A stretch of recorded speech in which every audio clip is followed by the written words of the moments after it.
Escudero is a Puerto Rican singer, songwriter, and drummer living in New York. Her latest album, titled Recordar, is an homage to Latin America's songs of love and protest.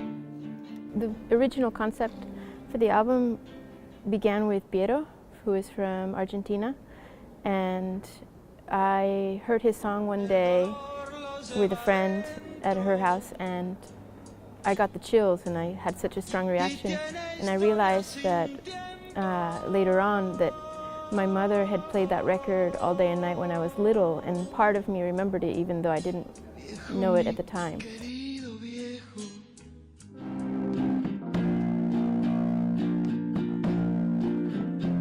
She learned more from college professor Juan Allende, the nephew of former president of Chile, Salvador Allende.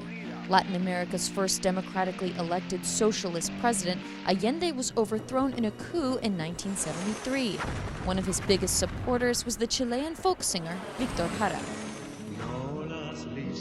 So I started looking up other songs like that from my young childhood.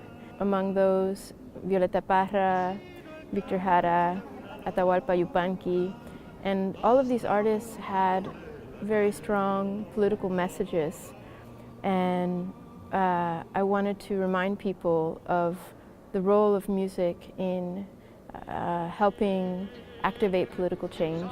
Symbols of justice and political commitment through music to scholars and musicians alike, they were pioneers of the Latin American protest song. The Latino songwriter has a very deep root in the Latin American history of its struggle, the struggle for democracy, the struggle for a better world against the right-wing dictatorships in Latin America. So it's a fundamental actor of what's going on artistically and politically throughout the continent. The message of the artist is basically that people want to have a safe, fair, free existence, and that whenever power gets consolidated too much in one particular group, that becomes in danger. So it's a lot about community, a lot about standing up for what's right, and taking risks if necessary to stand up for what you believe in. It's very similar to the movement that you actually have here with Bob Dylan, Cat Stevens, for example. Very similar, but and at that time, actually, at the same time, those movements were extremely strong in both the U.S. and Latin America. We have to remember that, for example, Joan Baez met Víctor Jara, and they were friends.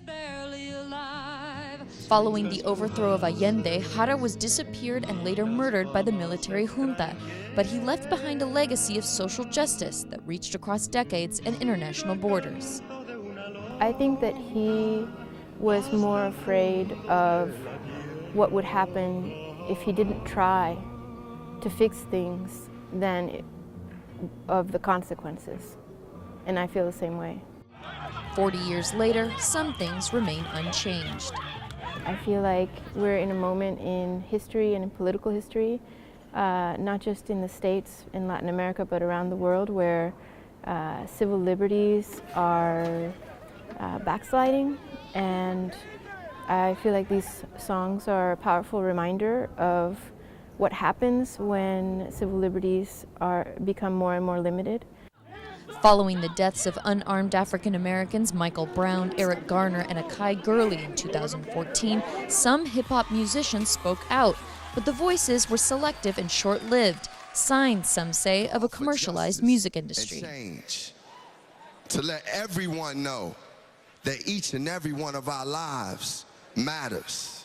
It's not ideal, the situation now, because we have a huge market of music, and most of the current artists are not really committed to what's going on politically or socially with their societies, and that's a big problem.